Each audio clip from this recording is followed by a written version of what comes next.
తాడేపల్లిలో వైఎస్ఆర్సీపీ కొత్తగా నిర్మిస్తున్న పార్టీ కార్యాలయాన్ని అధికారులు కూల్చివేస్తున్నటువంటి దృశ్యాలు కూడా మనం చూస్తూ ఉన్నాం. మరింత సమాచారం మా ప్రతినిధి రవీందర్ అందిస్తారు. రవీందర్, చూస్తూనే ఉన్నాం, చట్టాన్ని కూడా లెక్క చేయడం లేదు. మరి ఈ కక్ష సాధింపులు దేనికి సంకేతం, ఏ విధంగా చూడొచ్చు?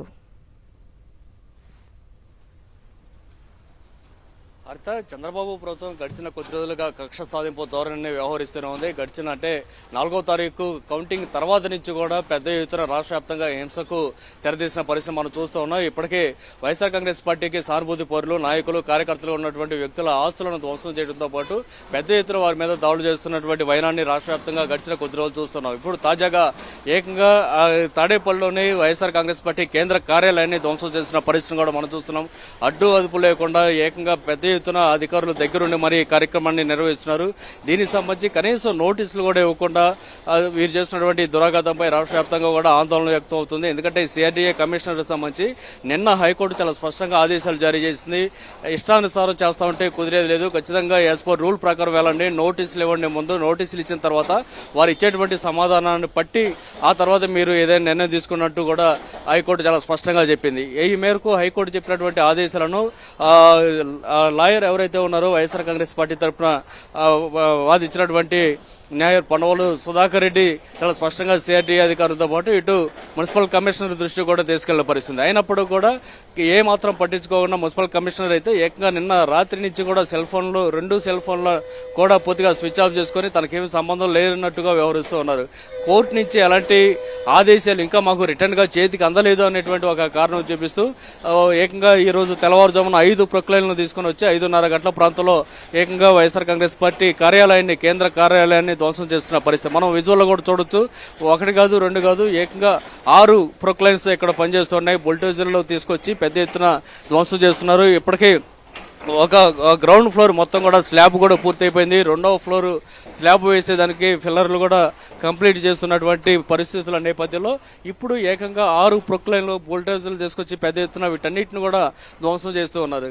వాస్తవానికి దీనికి సంబంధించి ఆల్రెడీ ఇంతకుముందే పూర్తి స్థాయిలో పర్మిషన్లు తీసుకున్న తర్వాత నిర్మాణాలను వైఎస్ఆర్ కాంగ్రెస్ పార్టీ నాయకులు ప్రారంభించారు. అయితే దీనికి సంబంధించి నిర్మాణాలకు సంబంధించి అన్ని అనుమతులు లేవంటూ కూడా వీరు చెప్తున్నారు. ఏ అనుమతులు లేవో చెప్పాలంటూ గతంలోనే వైఎస్ఆర్ కాంగ్రెస్ పార్టీ సంబంధించినటువంటి నాయకులు మున్సిపల్ అధికారులను చెప్పినప్పుడు వారు రకరకాల అంశాల గురించి ప్రస్తావించారు. వాటన్నిటి తాలూకు వారు నోటీస్ ఇచ్చిన ప్రతిసారి కూడా వైఎస్ఆర్ కాంగ్రెస్ పార్టీ నాయకులు తమ దగ్గర ఉన్నటువంటి రికార్డులు, పర్మిషన్లు అన్నింటిని కూడా చూపిస్తున్నారు. అయినప్పటికీ ధ్వంసం చేయాలనేటువంటి ఒకే ఒక లక్ష్యంతో బుల్డోజర్ సంస్కృతిని చంద్రబాబు ప్రభుత్వం తీసుకొచ్చింది. ఆ నేపథ్యంలోనే పూర్తి స్థాయిలో ధ్వంసం చేస్తున్నారు. ఎందుకంటే తెలుగుదేశం పార్టీ నాయకులు ప్రతిరోజు ఇటు సెక్రటరియట్కి వెళ్ళాలంటే ఇదే దారిలో నుంచి వెళ్లాల్సి ఉంటుంది. అంటే ఇదే దారిలో నుంచి అంటే వైఎస్ఆర్ కాంగ్రెస్ పార్టీ కేంద్ర కార్యాలయం ముందుగా ఇక మీదట వెళ్లాల్సి ఉన్నటువంటి పరిస్థితి నేపథ్యంలో ఆ పార్టీ కార్యాలయం ఎదురుగా తాము ఎందుకు వెళ్లాలనేటువంటి కారణంతో కక్షగట్టి మరీ దీన్ని ధ్వంసం చేస్తున్నారు, కూల్ చేస్తున్నారు అనేటువంటి ఒక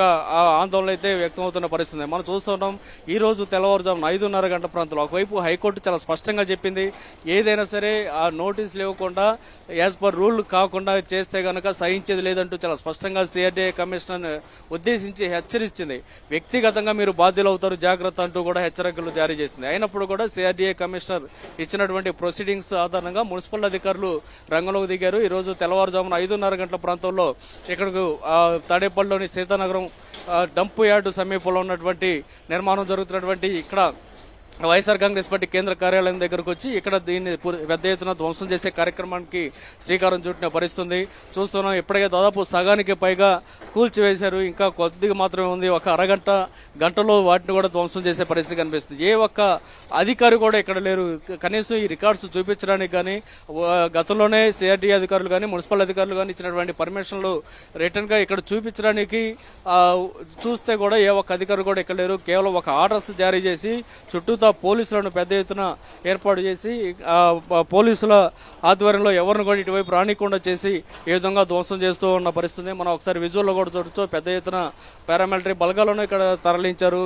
ఏ ఒక్కరు కూడా ఇటువైపు రాకుండా చూసేందుకు తెలుగుదేశం పార్టీ వ్యవహారం చేస్తూ ఉంది. ఇటువైపు సాధారణ ప్రజలను కూడా ఇటువైపు రానియకుండా చేసి మొత్తం దీన్ని చాలా త్వరగా ధ్వంసం చేయాలన్న ఉద్దేశంతో ఏకంగా 6 బుల్డోజర్లను తీసుకొచ్చారంటే పరిస్థితి మనం అర్థం చేసుకోవచ్చు. ఇది వ్యవహారం, ఈ కూల్చివేత వ్యవహారం వైఎస్ఆర్ కాంగ్రెస్ పార్టీ నాయకులు కానీ కార్యకర్తలు కానీ తెలిసి వారందరూ ఇక్కడికి వచ్చే లోపే ఈ కార్యక్రమం విధ్వంసం చేసే కార్యక్రమాన్ని పూర్తి చేయాలన్నటువంటి ఒక లక్ష్యంతో పెద్ద ఎత్తున దీన్ని యుద్ధ ప్రాతిపదికన చేస్తున్నట్టు కనిపిస్తుంది. అంటే ఏ స్థాయిలో ఒక కక్ష సాధింపు జరుగుతుంది అనుకోవచ్చు.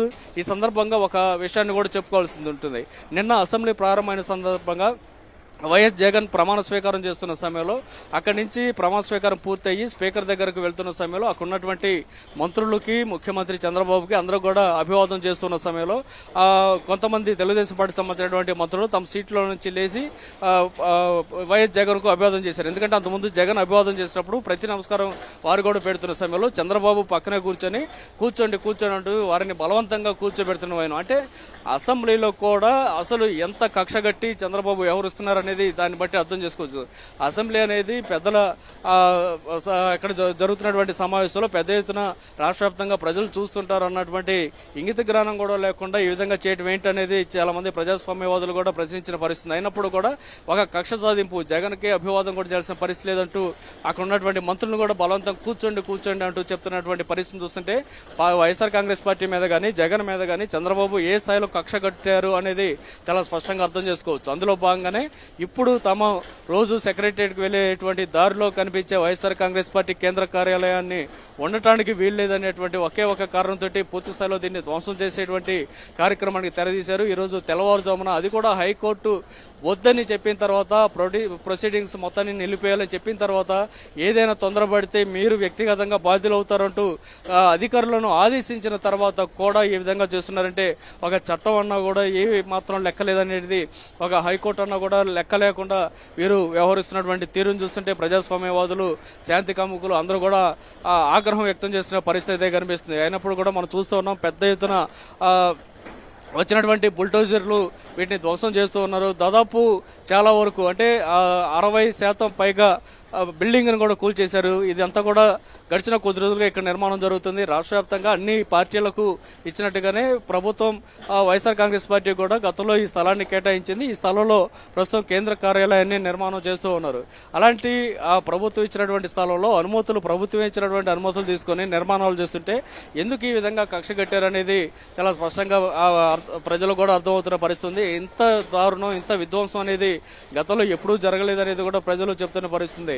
మనం గడిచిన అంటే 4వ తారీఖు నుంచి కూడా వైఎస్ఆర్ కాంగ్రెస్ పార్టీ సంబంధించినటువంటి కార్యకర్తలు నాయకుల మీద ఏ స్థాయిలో దాడులు చేస్తున్నారో మనం స్పష్టంగా చూస్తూ ఉన్నాం. మాచర్ల పల్నాడు ప్రాంతంలో అయితే దాదాపు 450 కుటుంబాలు తెలుగుదేశం పార్టీ నాయకులు కార్యకర్తల బారి నుంచి ఆ ప్రాణాలతో బయటపడడం కోసం ఊరు వదిలి వెళ్ళిపోయినటువంటి పరిస్థితులు కూడా ఉన్నాయి.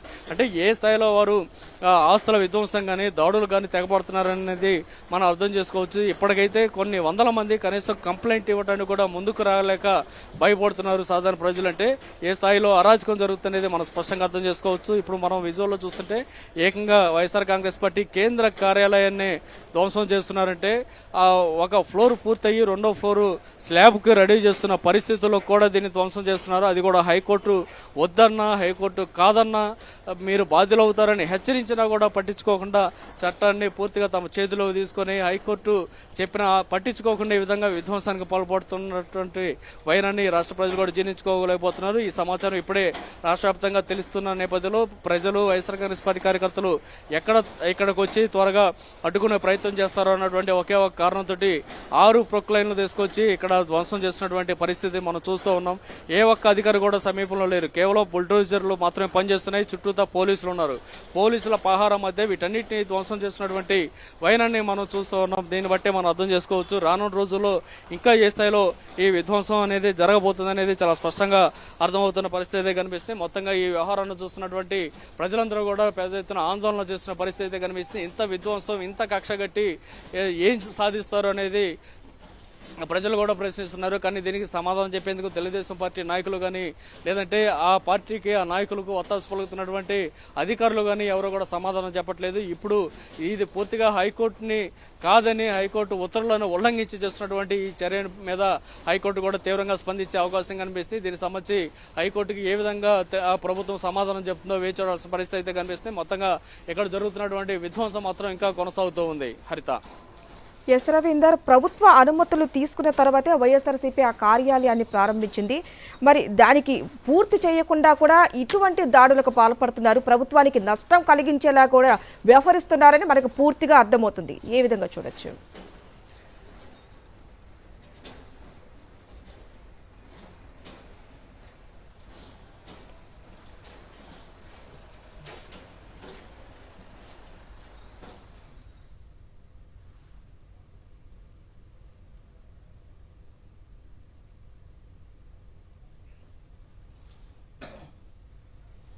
ఇక్కడ పరిస్థితులు చూస్తుంటే చాలా అత్యంత దారుణమైన వ్యవహారంగా కనిపిస్తోంది. మనం చూస్తుంటే కనుక ఇక్కడ దాదాపు ఇంకొద్దిసేపట్లో ఇంకొక 10 నిమిషాలు పావు గంటలోనే మొత్తం పార్టీ కేంద్ర కార్యాలయాన్ని ధ్వంసం చేసే పరిస్థితి కనిపిస్తుంది. మనం చూస్తుంటే ఈ ప్రస్తుతానికి తాత్కాలికంగా జరుగుతున్నటువంటి తాడేపల్లిలోని వైఎస్ఆర్ కాంగ్రెస్ పార్టీ కేంద్ర కార్యాలయం మీద గడిచిన కొద్ది రోజులుగా ప్రతిరోజు కూడా కొంతమంది తెలుగుదేశం పార్టీ సంబంధించినటువంటి గూండాలు వస్తూ ఉన్నారు. కారులో వస్తూ ఏకంగా రాళ్లు కూడా తమ కారులలో పెట్టుకొని వచ్చి కేంద్ర కార్యాలయం మీద, అంటే ప్రస్తుతం రన్నింగ్ లో ఉన్నటువంటి కార్యాలయం మీద దాడులు చేస్తున్న పరిస్థితి కూడా మనం చూస్తున్నాం.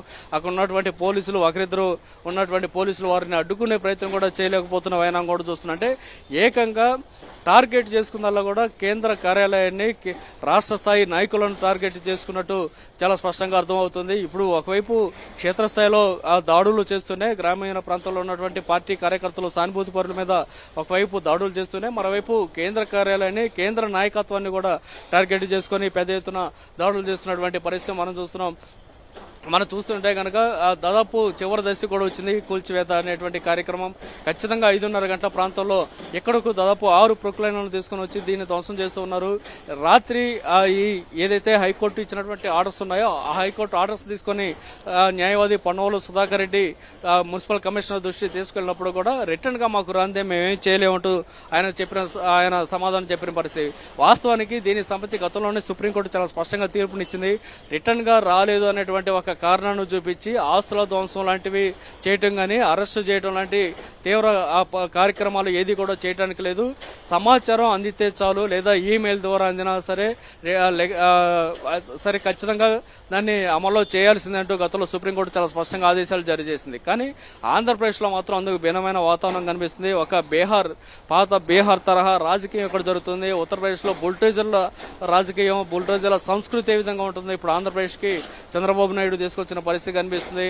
పూర్తిగా తమకు నచ్చిన వారు తమ ప్రత్యర్థులని టార్గెట్ చేసుకుని వారి ఆస్తుల ధ్వంసం చేసేటువంటి కార్యక్రమంలో భాగంగానే ఇదంతా కూడా పెద్ద ఎత్తున చేస్తున్నారనేది చాలా స్పష్టంగా అర్థమవుతుంది. సుప్రీంకోర్టు మార్గదర్శకాలను కాదని, హైకోర్టు ఆదేశాలను కాదని ఈ విధంగా చేస్తున్నటువంటి పరిస్థితులను చూస్తుంటే అందరూ కూడా ఆందోళనకు గురవుతున్న పరిస్థితి. అక్కడ ఉన్నటువంటి సామాను కొంత, అంటే ఆ సిమెంట్ కట్టలు కూడా మనం జాగ్రత్తగా చూస్తే దాంట్లో సిమెంట్ కట్టలు కొన్ని కనిపిస్తున్నాయి. దాంతోపాటు నిర్మాణ సామాగ్రి పెద్ద ఎత్తున ఉంది. వీటన్నిటిని కూడా కాదని చెప్పి పూర్తిగా ధ్వంసం చేస్తున్నారు. కనీసం అక్కడ పనిచేస్తున్నటువంటి స్టాఫ్, కొంతమంది కూలీలు ఎవరైతే ఉన్నారో వారు అడ్డుకునే ప్రయత్నం చేసినప్పుడు కూడా మీ అందరి మీద కేసులు పెడతాం, అరెస్ట్ చేస్తా ఉంటూ బెదిరించి వారందరినీ పక్కకి పంపించేసిన పరిస్థితి. సో వారందరినీ ఆ విధంగా పక్క పంపించేసి ఈ విధంగా వైఎస్ఆర్ కాంగ్రెస్ పార్టీ కేంద్ర కార్యాలయాన్ని పూర్తిగా ధ్వంసం చేస్తున్నటువంటి వైనాన్ని మనం చూస్తూ ఉంటే ఖచ్చితంగా ఏం జరుగుతుంది రాష్ట్రంలో, ఇందుకోసమైనా దాదాపు ఇంత పెద్ద ఎత్తున సీట్లను తెలుగుదేశం పార్టీకి ఇస్తే ఇలాంటి దారుణమైన పరిపాలన చూడటానికి అనేది ప్రజలు కూడా ముక్కును వేలేసుకుంటున్న పరిస్థితి కనిపిస్తుంది. విధ్వంసమే ఒక లక్ష్యం, నాయకుల్లో టార్గెట్గా వారిని హింసించడమే మా లక్ష్యం అన్నట్టుగా గడిచిన కొద్ది రోజులుగా జరుగుతున్నటువంటి పరిణామాలు చూస్తుంటే రాష్ట్ర వ్యాప్తంగానే కాదు ఇతర రాష్ట్రాల్లో ప్రజలు కూడా ముక్కును వేలేసుకుంటున్నారు.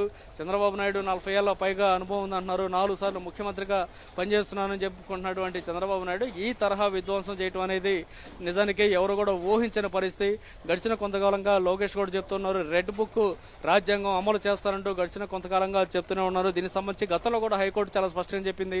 ఈ విధంగా రెడ్ బుక్ పేరుతోటి భయభ్రాంతులకు గురి చేయడం, కొంతమంది టార్గెట్ చేసుకుని వారిని హింసిస్తాను, వారి సంగతి తెలుస్తానంటూ బెదిరించడం అనేది కరెక్ట్ కాదంటూ గతంలోనే చాలా స్పష్టంగా హైకోర్టు కూడా ఈ రెడ్ బుక్ సంబంధించినటువంటి కేసులో చెప్పిన పరిస్థితుంది. అయినప్పుడు కూడా చాలా చోట్ల రాష్ట్రంలో రెడ్ బుక్ పేరిట ఒక హోర్డింగ్ని ఏర్పాటు చేశారు. అంటే ఆ పుస్తకాల్లో తాము ఎవరినైతే టార్గెట్ చేసుకుంటూ పేర్లు నమోదు చేసుకున్నామో వారందరి సంగతి తేలుస్తామంటూ చెప్తున్నటువంటి పరిస్థితి.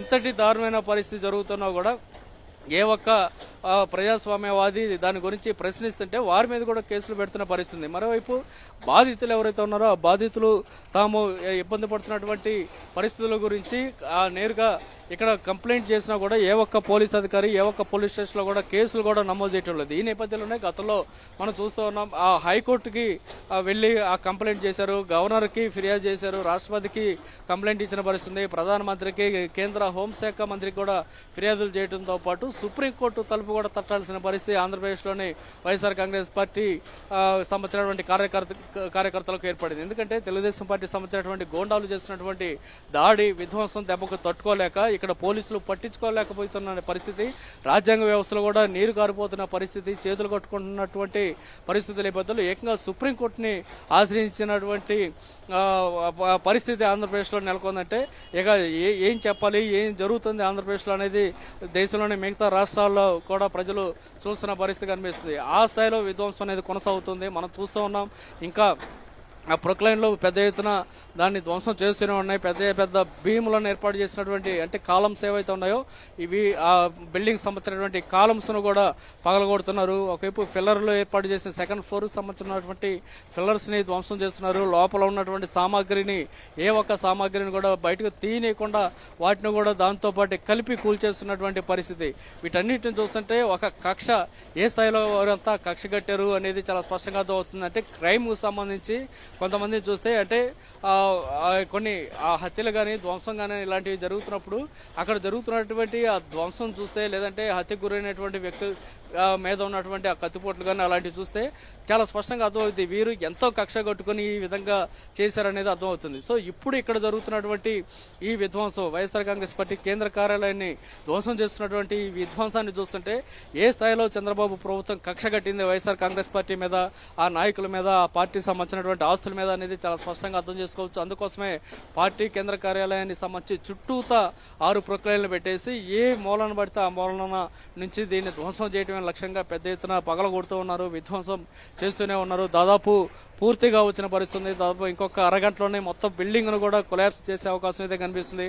చుట్టుపక్కల ఏ ఒక్కరు కూడా లోపలికి రావడానికి కూడా వీలు లేని పరిస్థితిని పోలీసులు క్రియేట్ చేశారు. ఈ రోడ్డు మొత్తానికి ఒకరిద్దరు కంటే ఎవరైనా సరే వస్తే కనుక వారిని అదుపులో తీసుకునేది కూడా పోలీసులు ఈ మార్గానికి 2 వైపులా కూడా నిలబడి ఉన్న పరిస్థితి. అంటే దీనికి వెనక వైపు ఒక కొండ ఉంటుంది, దాని పక్కన బకింగ్హామ్ కెనాల్ కూడా ఉంటుంది. సో అటువైపు నుంచి ఎవరు ఇటువైపుకి వచ్చే అవకాశం లేదు కాబట్టి ఒకే ఒక మార్గం ఇటు తాడేపల్లి నుంచి సెక్రటరియట్కి వెళ్ళేటువంటి మార్గం ఒకటే ఉంది. ఈ మార్గంలో ఎవరు పోనీకుండా ఈ విధంగా ధ్వంసం చేసే కార్యక్రమం చేపట్టారు. మరి కొద్దిసేపట్లో అంటే ఈ అసెంబ్లీ సంబంధించి 2వ రోజు సమావేశం మరి కొద్దిసేపట్లో ప్రారంభం కాబోతున్న నేపథ్యంలో కొద్దిసేపు తర్వాత అంటే దాదాపు 9 గంటల ప్రాంతం నుంచి మంత్రులు కానీ అధికారులు కానీ ఇదే మార్గంలోంచి వెళ్ళేటువంటి అవకాశం ఉంటుంది. కాబట్టి వారు అందరూ కూడా మంత్రులు కానీ ఇతర ప్రజాప్రతినిధులు లేదంటే ప్రభుత్వ అధికారులు వీరందరూ కూడా ఈ మార్గంలోంచే వెళ్లాల్సి ఉంటుంది. వారు వచ్చే లోపే మొత్తం విధ్వంసాన్ని పూర్తి చేసి ఇక్కడి నుంచి వెళ్ళిపోవాలనేటువంటి లక్ష్యంతో చాలా త్వరగా వేగంగా యుద్ధ ప్రాతిపదిన ఈ విధ్వంసాన్ని అయితే కొనసాగిస్తున్న వైనాన్ని మనం చూస్తున్నాం. దాదాపుగా పూర్తిగా వచ్చిన పరిస్థితి కనిపిస్తుంది. ప్రొక్లైన్లు బుల్డోజర్లు తీసుకొచ్చి మొత్తం విధ్వంసం చేస్తున్నారు. అక్కడ ఉన్నటువంటి సామాగ్రిని ధ్వంసం చేస్తున్న పరిస్థితి. అడ్డుకునేందుకు ప్రయత్నం చేస్తున్నటువంటి ఇక్కడ ఉన్న కార్మికులు వారంతా బోరుమని ఏడుస్తున్నారు. ఎందుకంటే గడిచిన కొంతకాలంగా ఇక్కడ నిర్మాణం తమ చేతులతోటి స్వయంగా నిర్మాణం చేస్తున్నారు. పిల్లలను సాగుతున్నట్టుగా అంత ప్రేమతో ఈ నిర్మాణాలు చేస్తున్నటువంటి ఈ కార్మికులు కూడా ఆందోళన చెందుతున్నారు. తాము నిర్మించినటువంటి బిల్డింగ్ ని తమ కళ్ళెదుటే ఈ విధంగా విధ్వంసం చేయడాన్ని వారు కూడా జీర్ణించుకోలేకపోతున్న పరిస్థితి. దీనికి సంబంధించి మీరు ఉన్నతాధికారులతో ఒకసారి ఆ పార్టీ సంబంధించినటువంటి ముఖ్య నాయకులతో మాట్లాడండి అంటూ చెప్తున్నప్పుడు కూడా ఇక్కడ పోలీసులు వారిని బలవంతంగా పక్కకు నెట్టివేసిన పరిస్థితి. ఈ విధంగా పోలీసులను పెట్టుకొని విధ్వంసం అనేది పెద్ద ఎత్తున కొనసాగిస్తూ ఉన్నారు. దాదాపు ఖచ్చితంగా 5:30 గంటల ప్రాంతానికి 5 బుల్డోజర్లు ఇక్కడికి వచ్చాయి. కానీ రాత్రి 10 గంటల ప్రాంతంలోనే ఒక బుల్డోజర్ తీసుకొచ్చి అక్కడ పెట్టారు. అయితే అది కూడా నిన్న హైకోర్టు ఇచ్చినటువంటి తీర్పు మేరకు అధికారులు ఎవరు కూడా దాన్ని పెద్దగా పట్టించుకోకపోవచ్చు, దీన్ని విధ్వంసం అనేది ఆపేరేమో అని చెప్పి రాత్రి 10:30, 11 గంటల ప్రాంతంలో అనుకున్నారు. కానీ తెల్లారేపాటికి ఖచ్చితంగా 4:30, 5 గంటల ప్రాంతానికి ఒక్కొక్కటిగా బుల్డోజర్లు ఇక్కడికి చేరుకున్నాయి. 5:30కి తమ పనిని ప్రారంభించాయి. ఇప్పటికే దాదాపు గంటకు పైగా సమయం గడిచిపోయింది. ఇప్పుడు దాదాపు 80% పైగా ఈ గంటల్లోనే విధ్వంసం అనేది చేసేసారు. అంటే ఏదైనా ఒక బిల్డింగ్ నిర్మాణం చేయాలంటే కొన్ని రోజులు, కొన్ని నెలలు సమయం పడుతుంది. కానీ విధ్వంసం అనేది కొన్ని గంటల్లోనే ముగిసిపోద్ది. అందుకు తార్కాణమే, అందుకు ప్రత్యక్ష సాక్ష్యమే ఇప్పుడు వైఎస్ఆర్ కాంగ్రెస్ పార్టీ కేంద్ర కార్యాలయాన్ని చేస్తున్నటువంటి విధ్వంసాన్ని చూస్తే మనం అర్థం చేసుకోవచ్చు. చుట్టూతా 5 ప్రొక్లైన్లు వచ్చేసి వీటన్నిటిని విధ్వంసం చేస్తుంటే మరొక బుల్డోజర్ ద్వారా అక్కడ ఉన్నటువంటి సామాగ్రిని పక్కకు నెట్టేస్తున్న పరిస్థితి. సో మొత్తం 6 బుల్డోజర్ ద్వారా మొత్తం యుద్ధ ప్రాతిపదిన దీన్ని కూల్చేస్తున్నటువంటి పరిస్థితులు చూస్తుంటే ఏ స్థాయిలో ప్రభుత్వం కక్ష కట్టిందనేది చాలా స్పష్టంగా అర్థమవుతుంది. అందులో భాగంగానే ఇక్కడ జరుగుతున్నటువంటి నిర్మాణం మొత్తాన్ని కూడా ధ్వంసం చేస్తున్నారు. వైఎస్ఆర్ కాంగ్రెస్ పార్టీ సంబంధించి రాష్ట్ర వ్యాప్తంగా అన్ని జిల్లాల్లో కూడా గతంలో చంద్రబాబు హయాంలో ఏ విధంగా అయితే ఒక జీవోని ఇచ్చారో, తన అధికారంలో ఉన్నప్పుడు పార్టీలకు సంబంధించి ప్రభుత్వ కార్యాలయాలు పార్టీ కార్యాలయాలు నిర్మించుకోవడానికి ఒక జీవోని చంద్రబాబు హయాంలో చంద్రబాబు స్వయంగా ఇచ్చారు. ఆ నేపథ్యంలోనే తెలుగుదేశం పార్టీ సంబంధించి రాష్ట్ర వ్యాప్తంగా అన్ని జిల్లాల్లో కూడా అప్పట్లో ఆయనే స్వయంగా స్థలాలను కూడా కేటాయించుకున్న పరిస్థితి. అన్ని జిల్లాల్లో కూడా తమ పార్టీకి సంబంధించినటువంటి పార్టీ జిల్లా కార్యాలయాలను నిర్మించుకున్నారు. అట్లాగే తాడేపల్లి సమీపంలో మంగళగిరిలో కూడా తన పార్టీకి సంబంధించినటువంటి కేంద్ర కార్యాలయాన్ని నిర్మించుకున్నారు. అది కూడా దానికి సంబంధించి ఇప్పటికీ కోర్టులో కేసు కొనసాగుతూనే ఉంది. ఎందుకంటే అక్కడ ఉన్నటువంటి చెరువులు, కాలువలను పూర్తి చేసి దాని నిర్మాణం చేయటం వల్ల దానికి సంబంధించి అక్కడ ఉన్నటువంటి రైతులు కోర్టులో కేసులు వేశారు. ఆ నేపథ్యంలో ఆ కేసు ఇప్పటికీ కొనసాగుతూనే ఉంది. అయినప్పటికీ ఎప్పటికప్పుడు స్టేలు తెచ్చుకొని తెలుగుదేశం పార్టీ కేంద్ర కార్యాలయాన్ని నడుపుతూ ఉన్నారు. కానీ వైఎస్ఆర్ కాంగ్రెస్ పార్టీ కేంద్ర కార్యాలయాన్ని మాత్రం అందుకు భిన్నంగా పూర్తి స్థాయిలో పర్మిషన్లు తీసుకున్న తర్వాత, ప్రభుత్వం ఇచ్చినటువంటి స్థలాన్ని తీసుకున్న తర్వాత, అనుమతులు తీసుకున్న తర్వాత మాత్రమే నిర్మాణాలు చేపట్టారు. అయినప్పుడు కూడా తాము వెళుతున్న దారిలో ఉండేటువంటి కేంద్ర కార్యాలయాన్ని ప్రతిరోజు తాము ఎక్కడ చూడాల్సి వస్తున్నటువంటి కారణంతో ఈ ప్రాంతంలో నిర్మాణాలు ఉండటానికి వీల్లేదనేటువంటి ఒక సాగుతో రాత్రికి రాత్రి మొత్తం బిల్డింగ్ని కూల్చేయాలనేటువంటి ఒక నిర్ణయం తీసుకోవడం, వెంటనే దీనికి సంబంధించి అంటే వాస్తవానికి నిన్న ఆ పని చేయాలని భావించారు. కానీ అధికారులకు సంబంధించినటువంటి వీరు వ్యవహార శైలి తెలిసిన తర్వాత వెంటనే వైఎస్ఆర్ కాంగ్రెస్ పార్టీ హైకోర్టును ఆశ్రయించింది. హైకోర్టు దీనికి సంబంధించి కూడా చాలా స్పష్టంగా వెంటనే కేసు తీసుకొని ఈ తొందరపడి అలాంటి నిర్ణయాలు తీసుకోవద్దు, సిఆర్డీఏ చట్టంలోని 115వ సెక్షన్ ప్రకారం ఖచ్చితంగా ఏదైనా అక్రమ నిర్మాణం అని మీరు ఒకవేళ భావిస్తే కనుక దానికి సంబంధించి ఒక నోటీసులు ముందు జారీ చేయాలి. ఫస్ట్ నోటీసు జారీ చేసిన తర్వాత వారు సంబంధించినటువంటి వారి దగ్గర ఉన్నటువంటి అనుమతులు, రికార్డ్స్ చూపించిన తర్వాత వాటి పరిశీలన చూసిన తర్వాత మీకు నచ్చకపోతే అప్పుడు ఇంకొక నోటీస్ ఇవ్వండి. ఇంకా ఏమి మీకు రికార్డ్స్ కావాల్సి ఉన్నాయో వాటి తాలూకు అడిగితే అవి తీసుకున్న తర్వాత మాత్రమే మీరు ఏదైనా ముందుకెళ్లాలంటూ ప్రొసీడింగ్స్ కూడా ఇచ్చిన పరిస్థితి. కానీ వాటి అన్నింటినీ ఆ సిఆర్డీఏ చట్టంలోనే స్పష్టంగా నిబంధనలు పేర్కొంటూ ఉన్నాయి. కానీ దానికి అంటే చంద్రబాబు హయాంలోనే సిఆర్డీఏ చట్టాన్ని రూపొందించారు. ఆయన రూపొందించినటువంటి చట్టాన్ని ఉల్లంఘిస్తూ హైకోర్టు ఆదేశాలను కూడా కాదంటూ ఈ విధంగా అత్యంత దారుణానికి పాల్పడినటువంటి ఈ వైనాన్ని చూస్తుంటే రాష్ట్ర వ్యాప్తంగా ప్రజలు కూడా ఆందోళన చెందుతున్న పరిస్థితి కనిపిస్తుంది. ఇప్పటివరకు కేవలం వైఎస్ఆర్ కాంగ్రెస్ పార్టీ సంబంధించినటువంటి సానుభూతి పరులు, నాయకులను టార్గెట్ చేసుకుని ఈ విధంగా విధ్వంసం చేస్తున్నటువంటి పరిస్థితుల నుంచి ఇప్పుడు ఆ రెడ్ బుక్ రాజ్యాంగాన్ని కేంద్ర కార్యాలయం దగ్గర కూడా తీసుకురావడం, ఇక్కడ దీన్ని విధ్వంసం చేయడం అనేది మాత్రం ఎవరు జీర్ణించుకోలేని పరిస్థితి కనిపిస్తుంది. మొత్తంగా ఈ జరుగుతున్నటువంటి తీరును చూస్తుంటే రాష్ట్ర వ్యాప్తంగా ప్రజలు ఎవరు కూడా సహించలేక పోతున్న పరిస్థితి. దీనికి సంబంధించి ఈ జరుగుతున్నటువంటి గోండాగిరిని చూసిన తర్వాత అందరూ కూడా ఆశ్చర్యపోతున్నారు, ఆందోళన చెందుతున్నారు. చుట్టుపక్కల అంటే ఈ నిర్మాణాలకి చుట్టుపక్కల ఉన్నటువంటి గృహాలకు సంబంధించినటువంటి కొంతమంది వ్యక్తులు కూడా ఇక్కడికి వచ్చి ఏం జరుగుతుందో చూసే ప్రయత్నం చేస్తున్నారు. తెల్లవారుజామున ఇంత పెద్ద ఎత్తున ప్రొక్లైన్లు రావటం, వీటన్నిటిని కూల్చివేయటం చూస్తున్న తర్వాత ఎందుకు ఈ విధంగా జరుగుతుంది, ఏం చేస్తున్నారు వీళ్ళు అంటూ చుట్టుపక్కల ఉన్నటువంటి మహిళలు, పిల్లలు కూడా పెద్ద సంఖ్యలో ఇక్కడ తరలి వచ్చారు. ఎందుకు దీన్ని కూల్చివేస్తున్నారు అంటే దానికి సమాధానం చెప్పే పరిస్థితి కూడా లేకుండా పోయింది. కేవలం ఇక్కడ ఏ ఒక్క అధికారి కానీ, ప్రభుత్వ కార్యాలయానికి, ప్రభుత్వానికి సంబంధించినటువంటి ఏ సిబ్బంది కూడా ఇక్కడ అంటే సిఆర్డీఏ సంబంధించినటువంటి వారు కానీ, మున్సిపల్ శాఖకు సంబంధించినటువంటి అధికారులు కానీ ఎవరు కూడా ఇక్కడ లేరు. కేవలం పోలీసు బలగాలు మాత్రమే ఉన్నాయి. పోలీసుల ఆధ్వర్యంలో ఈ మొత్తం కక్ష సాధింపుని పెద్ద ఎత్తున కొనసాగిస్తున్న పరిస్థితి ఉంది. నిజానికి ఏపీలో జరుగుతున్నటువంటి ఈ ప్రభుత్వ విధ్వంసం అనేది గతంలో ఎప్పుడు కూడా ఎక్కడ కూడా జరగని పరిస్థితి ఉంది.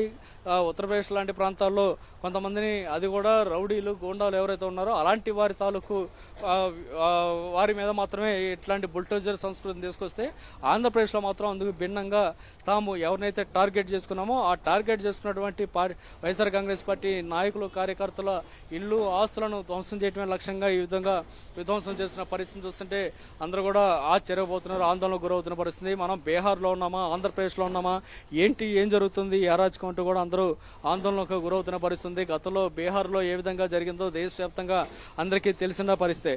బీహార్ తరహా కక్ష సాధింపు, విధ్వంసం అనేది ఇక్కడ చాలా స్పష్టంగా జరుగుతున్నటువంటి పరిస్థితులు మనం ఆంధ్రప్రదేశ్లో ఇప్పుడు తాజాగా చూస్తున్నాం. గతంలో 4 సార్లు ముఖ్యమంత్రిగా పనిచేశానని చెప్పుకున్నటువంటి చంద్రబాబు నాయుడు ముఖ్యమంత్రిగా నేనే సీనియర్ దేశవ్యాప్తంగా అంటూ కూడా చెప్పుకున్నటువంటి వ్యక్తి ఈ విధమైన పరిపాలన చేయడం అనేది, ఈ విధంగా విధ్వంసానికి పాల్పడటం అనేది ఎవరు ఊహించని పరిణామం.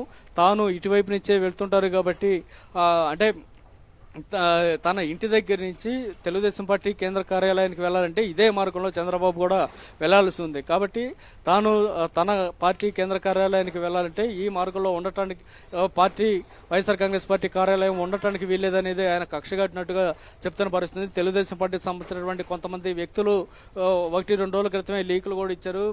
వైసీపీ కేంద్ర కార్యాలయాన్ని కూల్చివేయడానికి మా చంద్రబాబు ఇప్పటికే ప్లాన్ చేశారు, అధికారులు కూడా ఆదేశాలు ఇచ్చారు అంటూ కూడా కొంతమంది తెలుగుదేశం పార్టీ సంబంధించినటువంటి నాయకులే ఆ లీకులు కూడా ఇచ్చారంటే ఏ స్థాయిలో కక్ష కట్టారనేది అర్థం చేసుకోవచ్చు. విచిత్రం ఏంటంటే ఇప్పుడు చంద్రబాబు నివాసం ఉంటున్నటువంటి కరకట్ట నివాసం ఏదైతే ఉందో అది పూర్తిగా నదీ ప్రవాహానికి సమీపంలో చేసినటువంటి నిర్మాణం. ఆ నిర్మాణంలో జరుగుతున్నటువంటి అక్కడ నదీ ప్రవాహంలో నిర్మించినటువంటి అక్రమ కట్టడంలో చంద్రబాబు నివాసం ఉంటున్నారు. ఒక ముఖ్యమంత్రి హోదాలో ఉన్నటువంటి వ్యక్తి తన సొంతంగా ఇంటిని నిర్మాణం చేసుకోకుండా ఒక అక్రమ కట్టడంలో నివాసం ఉండటం ఒకవైపు అయితే, తాను ఏదైతే పార్టీ కేంద్ర కార్యాలయాన్ని, తెలుగుదేశం పార్టీ కేంద్ర కార్యాలయాన్ని నిర్మించుకున్నారో అది కూడా చెరువు స్థలాన్ని, పోరంబోకు భూమిని కలిపి ఆక్రమించి కట్టుకున్నటువంటి పరిస్థితి. ఇటు ఆయన ఉండే నివాసము అక్రమే, ఆయన పార్టీ కేంద్ర కార్యాలయము అక్రమే. ఈ రెండింటి అక్రమాల మధ్యలో సక్రమంగా నిర్మించుకున్నటువంటి వైసీపీ కేంద్ర కార్యాలయం భవనం కనపడటానికి వీల్లేదని చంద్రబాబు ఈ విధంగా చేస్తున్నటువంటి వ్యవహారం చూసిన తర్వాత రాష్ట్ర వ్యాప్తంగా ప్రజలు కూడా ముక్కును వేలు వేసుకుంటున్నారు. ఎందుకు ఇంత దుర్మార్గం చేస్తున్నారు అంటే, రాష్ట్రంలో సక్రమంగా నిర్మాణాలు చేయటం అంటే చంద్రబాబుకి ఇష్టం లేదా, అందుకోసమే ఈ విధంగా చేస్తున్నారా, తనలాగనే ఆయనలాగనే అక్రమ నిర్మాణం చేసుకున్నటువంటి ఇంట్లో నివాసం ఉంటూ, కరకట్ట మీద అక్రమ నివాసాల్లో నివాసం ఉంటూ అక్రమంగా నిర్మించుకున్నటువంటి పార్టీ కార్యాలయాలకు వెళ్లాలా అంటూ ప్రజలు ప్రశ్నిస్తున్నారు. దీనికి సమాధానం చెప్పేందుకు తెలుగుదేశం పార్టీ నాయకులు ఎవరు ముందుకు రాని పరిస్థితుంది. కానీ దీనికి సంబంధించి ఎప్పట్లాగే వారు ఒకటే చెప్తారు, వీటి తాలూకు నిర్మాణాలకి పూర్తి స్థాయిలో అనుమతులు తీసుకోలేదనో, లేదంటే మేము అడిగినటువంటి రికార్డ్స్ని ఇన్ టైంలో చూపించలేదనో, ఇలాంటి ఏదో ఒక సాకు చూపించడానికి ఇంకొద్దిసేపట్లో వారందరూ కూడా ముందుకొచ్చే అవకాశం కనిపిస్తుంది. వాస్తవానికి గడిచిన 2 రోజులుగా తమ దగ్గర ఉన్నటువంటి రికార్డులను అధికారులకు చూపించడంతో పాటు నిన్న హైకోర్టులో కూడా చాలా స్పష్టంగా రికార్డ్స్ని హైకోర్టు ముందు, అంటే అనుమతులు గతంలో ప్రభుత్వం ఇచ్చినటువంటి అనుమతులను హైకోర్టు ముందు వైఎస్ఆర్ కాంగ్రెస్ పార్టీ సంబంధించినటువంటి న్యాయవాది పెట్టినప్పుడు హైకోర్టు జడ్జి కూడా దాన్ని చూసిన తర్వాత ఇంకా మీకేమైనా అనుమానాలు ఉంటే వీటి తాలూకు మీరు ఆ పార్టీ సంబంధించినటువంటి నాయకులను అడిగి తీసుకున్నట్టు సిఆర్డీ అధికారులకు చెప్పిన పరిస్థితుంది. అయినప్పుడు కూడా వారి నుంచి వస్తున్నటువంటి సరైన సమాధానం లేకపోయిన నేపథ్యంలో అప్పుడే హైకోర్టు కూడా చాలా స్పష్టంగా అర్థమైన పరిస్థితుంది. దీన్ని ధ్వంసం చేయాలనేటువంటి లక్ష్యంతో ఈ ప్రభుత్వం పనిచేస్తుందేమో అన్నటువంటి పరిస్థితులు చాలా స్పష్టంగా కనిపించిన నేపథ్యంలో అదే వ్యవహారాన్ని, అదే వాదనను కూడా పొన్నవోలు సుధాకర్ రెడ్డి వైసీపీ సంబంధించినటువంటి న్యాయవాది హైకోర్టు దృష్టి తీసుకొచ్చారు. ఆ సందర్భంగానే హైకోర్టు చాలా స్పష్టంగా చెప్పింది, ఇలాంటి పనులు కనుక చేస్తే ఖచ్చితంగా మీరు వ్యక్తిగతంగా ఇబ్బందులు ఫీల్ అవుతారు, ఏదైనా చట్ట ప్రకారం వెళ్ళాలి తప్ప అందుకు భిన్నంగా వ్యవహరిస్తే మాత్రం ఏ అధికారిని కూడా సహించేది లేదంటూ కూడా చాలా స్పష్టంగా హైకోర్టు చెప్పింది, ఆదేశించింది. అయినప్పుడు కూడా ఈ విధ్వంసం అనేది కొనసాగుతూ ఉంది. నిన్న హైకోర్టు ఆదేశాలు వచ్చిన తర్వాత ఆదేశాలు తీసుకుని మున్సిపల్ కమిషనర్ దృష్టికి తీసుకెళ్లారు, అట్లాగే సిఆర్డీఏ కమిషనర్ దృష్టికి కూడా తీసుకెళ్లారు. మీరు ఇచ్చినటువంటి ప్రొసీడింగ్స్ మొత్తం ఆపేయండి, మున్సిపల్ శాఖకు చెప్పి ఇక్కడ చేస్తున్నటువంటి విధ్వంసాన్ని ఆపన్నట్టు తీసుకెళ్లిన పరిస్థితుంది. అయినప్పుడు కూడా వాటిని చూసిన తర్వాత మున్సిపల్ కమిషనర్ ఏకంగా సెల్ స్విచ్ ఆఫ్ చేసుకున్నారు. ఆయనకున్న 2 సెల్ను కూడా స్విచ్ ఆఫ్ చేసుకొని అప్పటికే ఈ ప్రొక్లైన్లో సంబంధించి ఇక్కడ విధ్వంసాన్ని సంబంధించినటువంటి పూర్తిస్థాయి ప్లాన్ను ఏర్పాటు చేసుకునే పద్ధతిలో అందరం కూడా రంగంలోకి దించేసి ఆయన సెల్ఫ్ స్విచ్ ఆఫ్ చేసుకొని సైలెంట్గా ఉన్న పరిస్థితి. అదేమంటే నాకు హైకోర్టు నుంచి ఎలాంటి ఆదేశాలు అధికారికంగా రాలేదు అనేటువంటి ఒక సమాధానం చెప్పడానికి ఆయన రెడీగా ఉన్నట్టు మనకి అర్థమవుతుంది. అటువైపు అధికారుల వైపు నుంచి ఆ సమాధానం చెప్తారు, ఇటు తెలుగుదేశం పార్టీకి సంబంధించేమో పూర్తి స్థాయిలో పర్మిషన్ లేకపోయినందునే ధ్వంసం చేశామనేటువంటి సమాధానం చెప్పడానికి వారంతా ఒక పక్కగా ప్లాన్ రెడీ చేసుకున్న తర్వాతనే ఈ విధంగా విధ్వంసానికి పాల్పడ్డారనేది చాలా స్పష్టంగా అర్థమవుతుంది. ఒకవైపు చట్టాన్ని తమ చేతిలో తీసుకోవటం ఒకవైపు అయితే, మరోవైపు రాజ్యాంగ వ్యవస్థలో ఆదేశాలు జారీ చేసినా కూడా పట్టించుకోకుండా మేము ఏం చెప్తే అదే చట్టం, మేము ఏం మాట్లాడితే అదే రాజ్యాంగం అన్నట్టుగా వ్యవహరిస్తున్నటువంటి తీరును చూస్తుంటే రాష్ట్ర వ్యాప్తంగా ప్రజలు కూడా ఏం జరుగుతుంది అనేటువంటి ఒక ఆందోళన అయితే వ్యక్తం చేస్తున్నారు. తెల్లవారేపాటికి మొత్తం కేంద్ర కార్యాలయ భవనాన్ని కూల్చివేసినటువంటి దారుణాన్ని రాష్ట్ర ప్రజలు మరికొద్దిసేపట్లోనే చూడబోతున్నారు. ఇంత దారుణమైన పరిస్థితి ఉంటుందని ఎవరు కూడా ఊహించుండరు బహుశా. కానీ ఇప్పుడు చంద్రబాబు ప్రభుత్వంలో ఇదే అరాచకం జరుగుతుంది, ఇదే ఆటవిక రాజ్యం కొనసాగుతుంది. గడిచిన 15 రోజులుగా ఇదే తరహా వ్యవహారాలు జరుగుతున్న పరిస్థితుల నేపథ్యంలో రాష్ట్ర ప్రజలు కూడా ఆందోళన చెందుతున్నారు. చూస్తుంటే దాదాపు 80% పైగా పార్టీ కేంద్ర కార్యాలయాన్ని ధ్వంసం చేశారు. ఇంకా 20% బిల్డింగ్ మాత్రమే మిగిలి ఉంది. దాన్ని కూడా ధ్వంసం చేయడానికి అవతల వైపు ఉన్నటువంటి బుల్డోజర్లు, ప్రొక్లైన్లు మళ్ళీ ముందుకు వస్తున్న పరిస్థితిని కూడా మనం చూస్తున్నాం. వీటన్నిటిని కూడా కేవలం ఇంకొద్దిసేపట్లోనే వీటన్నిటిని కూడా ధ్వంసం చేసి అక్కడున్న ఆనవాళ్ళు అనేది ఏదో లేకుండా ధ్వంసం చేసేందుకు ప్రయత్నం చేస్తున్నారు. ఇప్పటికే ఈ సంగతి తెలిసినటువంటి వైఎస్ఆర్ కాంగ్రెస్ పార్టీ కార్యకర్తల నాయకులు పెద్ద ఎత్తున ఇక్కడ కేంద్ర కార్యాలయానికి తరలి వచ్చేందుకు సిద్ధమవుతున్న పరిస్థితి నేపథ్యంలో పోలీసులు వారు ఎవరిని కూడా ఇటువైపు రానికుండా చేసేందుకు ఈ కేంద్ర కార్యాలయానికి 2 వైపులా ఉన్నటువంటి మార్గాన్ని పూర్తిగా మూసివేశారు. ఇటు సాధారణంగా తిరిగేటువంటి సాధారణ ప్రజలను మాత్రమే రాణిస్తున్నారు తప్ప పార్టీ సంబంధించినటువంటి కార్యకర్తలు, నాయకులు ఎవరిని కూడా రానికుండా చివరిలోనే రోడ్డుకి ఇరువైపులా అడ్డుకుంటున్నటువంటి పరిస్థితి. సో ఇంకొద్ది సమయానికి పెద్ద ఎత్తున కార్యకర్తలందరూ ఇటు ఎక్కడ తరలి వస్తారనేటువంటి కారణంతో ఈ లోపే అంటే ఇంకొక పావు గంట అరగంటలోనే మొత్తం అంతా విధ్వంసాన్ని పూర్తి చేయాలనేటువంటి లక్ష్యంతో ఇక్కడ పనిచేస్తున్నారు. ఇక్కడ ఉన్నటువంటి కొంతమంది పోలీసు ఆఫీసర్లు కూడా హడావుడి పడుతున్నటువంటి పరిస్థితి మనం చూస్తున్నాం. ఎందుకంటే వీరికి పైనుంచి ఆదేశాలు వస్తూ ఉన్నాయి. ఇప్పటికే పూర్తిగా తెల్లవారిపోయింది, ఇంకా ఎందుకు దాన్ని విధ్వంసాన్ని కంప్లీట్ చేయలేదంటూ కొంతమంది తెలుగుదేశం పార్టీ సంబంధించినటువంటి నాయకుల నుంచి కాల్స్ వస్తున్నటువంటి పరిస్థితి. పోలీసులు కూడా హడావుడిగా లోపలికి వెళ్ళి అక్కడ ఉన్నటువంటి ఈ బుల్డోజర్ డ్రైవర్లకు కూడా చెప్తున్నారు చాలా త్వరగా దీన్ని కంప్లీట్ చేయాలంటూ చెప్తున్నటువంటి పరిస్థితిని చూస్తుంటే ఈ కొద్దిసేపట్లో అంటే 9 గంటల తర్వాత నుంచి కూడా ఇటు నుంచి మంత్రులు, అధికారులు అసెంబ్లీకి వెళ్ళబోతున్నటువంటి పరిస్థితుల నేపథ్యంలో వారు వచ్చేలోపు వారికి ఇటువైపు వారు వచ్చే లోపుగానే ఈ మొత్తం కేంద్ర కార్యాలయం కనపడకుండా చేయాలనేటువంటి లక్ష్యంతో భూస్థాపితం చేసే ప్రయత్నం పెద్ద ఎత్తున తెలుగుదేశం పార్టీ సంబంధించినటువంటి నాయకుల ఆదేశాలతో ఇదంతా కూడా చేస్తున్నట్టు అర్థమవుతుంది. అందులో భాగంగానే ఈ వ్యవహారం అంతా జరుగుతున్నట్టు మనం అర్థం చేసుకోవచ్చు. ఏదేమైనా ఇంత స్థాయి ఆటవిక ప్రభుత్వం, ఆటవిక రాజ్యం ఆంధ్రప్రదేశ్లో కొనసాగుతుంటాన్ని మాత్రం ఎవరు కూడా జీర్ణించుకోలేకపోతున్నారు. తెల్లవారేపాటికి మొత్తం కేంద్ర కార్యాలయాన్ని ధ్వంసం చేయటం అనేది నిజానికి ఏ స్థాయిలో కక్ష కడితే ప్రభుత్వ పెద్దలు ఏ స్థాయిలో కక్ష కట్టి ఒక దుర్మార్గంగా వ్యవహరిస్తే ఈ విధంగా జరుగుతుందనేది వైఎస్ఆర్ కాంగ్రెస్ పార్టీ కేంద్ర కార్యాలయమే ఒక నిదర్శనంగా చెప్పుకోవచ్చు. సో మనం చూస్తూ ఉన్నాం మొత్తం ఈ 85% పైగా భవనాన్ని కూల్చివేశారు. అక్కడ ఉన్నటువంటి ఆ శిథిలాలను కూడా అక్కడి నుంచి పక్కకు లాగేస్తున్నటువంటి పరిస్థితులు కూడా మనం చూస్తుంటే కనుక ఈ కొద్దిసేపట్లో అంటే 9 గంటలకల్లా ఇక్కడ ఏ ఆనవాళ్ళు కూడా లేకుండా ఉండే విధంగా వారు చేయాలనుకుంటున్నటువంటి లక్ష్యం ఏదైతే ఉందో దాన్ని కంప్లీట్ చేసే కార్యక్రమం అయితే చేస్తున్నారు. సిఆర్డీఏ చట్టాన్ని రూపొందించిన చంద్రబాబు నాయుడు అదే సిఆర్డీఏ చట్టాన్ని తొంగలో దొక్కుతూ ఈ విధంగా 115 సెక్షన్ ఏదైతే ఉందో దాన్ని కూడా తొంగలో దొక్కుతూ చేస్తున్నటువంటి ఈ వ్యవహారాన్ని మాత్రం ఎవరు కూడా జీర్ణించుకోలేకపోతున్నారు. కనీసం ఏ చిన్న భవనాన్నైనా, చిన్న రోడ్డు పక్కన ఆక్రమించుకున్నటువంటి స్థలానికి సంబంధించిన ఏదైనా కూల్చివేయాలంటే లేదా దాన్ని అక్కడి నుంచి తొలగించాలంటే కనీసం నోటీసులు ఇస్తారనేది దేశవ్యాప్తంగా ఎవరికైనా తెలిసిన పరిస్థితి. కానీ ఒక ప్రత్యర్థి పార్టీకి సంబంధించి నిన్నటి రోజుకు అధికారంలో ఉన్నటువంటి పార్టీకి సంబంధించినటువంటి కేంద్ర కార్యాలయాన్ని ధ్వంసం చేస్తున్నారంటే, యథేచ్ఛగా ఈ విధ్వంసానికి పాల్పడుతున్నారంటే ఎంత స్థాయిలో వారి కడుపులో విషం పెట్టుకొని, కక్ష పెట్టుకొని ఈ విధంగా చేస్తున్నారు, ఏ విధమైన ఆదేశాలు జారీ చేశారనేది మనం అర్థం చేసుకోవచ్చు. ఒకవైపు తెలుగుదేశం పార్టీ సంబంధించినటువంటి నాయకులు వారి రాజకీయ ప్రత్యర్థులు ఉండకూడదన్న కారణంతో ఈ విధంగా విధ్వంసానికి పాల్పడుతున్నారంటే సరే, దాన్ని మనం అర్థం చేసుకోవచ్చు. కానీ అధికారులు ఎవరైతే ఉన్నారో ఉన్నత స్థాయి అధికారులు కూడా ఈ విధంగా వ్యవహరించడం, చట్టాన్ని కాదని వ్యవహరించడం, ఒకవైపు హైకోర్టు ఇచ్చినటువంటి ఆదేశాలను కూడా ధిక్కరించి వారు ఈ విధంగా చర్యలకు దిగటాన్ని మాత్రం ఎవరు కూడా జీర్ణించుకోలేకపోతున్నారు. ఇప్పుడే ఈ విధమైన పరిస్థితి ఉందంటే, ఇప్పుడే ఈ విధంగా గూండాగిరిని కొనసాగిస్తున్నారంటే ఇక రానున్న రోజుల్లో ఏ విధంగా పరిస్థితి ఉంటుందో మనం అర్థం చేసుకోవచ్చు. ఒకటే లక్ష్యంగా కనిపిస్తుంది. ఎక్కడ కూడా పార్టీ సంబంధించినటువంటి కార్యకర్తలు, నాయకులు ఎవరు కూడా రోడ్ల మీదకి రాకూడదు అనేటువంటి ఒక లక్ష్యంతో వారిని భయాందోళనకు గురి చేస్తూ, వారిని ఇబ్బందులు పెడుతూ ఉండాలన్నటువంటి ఒక లక్ష్యంతో ఈ విధంగా చేస్తున్నారు. చిన్న చిన్న స్థాయిలో, కింది స్థాయిలో కార్యకర్తలను దాడులు చేయడమే కాదు, వారి ఆస్తులు ధ్వంసం చేయడం కాదు, ఏకంగా రాష్ట్ర స్థాయి నాయకులని టార్గెట్ చేసుకోవడం, వారిని మీద కేసులు పెట్టడం ఒకవైపు అయితే, వారి పార్టీ సంబంధించినటువంటి ఆస్తులను ధ్వంసం చేస్తే ఇక కింది స్థాయిలో కూడా అందరూ సైలెంట్ అవుతారన్నటువంటి ఒక దుర్బుద్ధితోటి, దురాలోచనతోటి ఈ విధంగా వ్యవహరిస్తున్నారు అనేది చాలా స్పష్టంగా అర్థమవుతుంది. అందులో భాగంగానే ఇప్పుడు కేంద్ర కార్యాలయాన్ని పూర్తిగా విధ్వంసం చేసిన పరిస్థితి కనిపిస్తుంది. ఉదయం 5:30 గంటలకు స్టార్ట్ అయినటువంటి ఈ కార్యక్రమం ఇప్పటికే దాదాపు 6:55 సమయం గడిచిందంటే దాదాపు గంటన్నర సమయం కావస్తుంది. గంటన్నరలోనే దాదాపు 90% పైగా బిల్డింగ్ని కూల్చివేశారు. ఇంకా కొంత మాత్రమే మిగిలి ఉంది.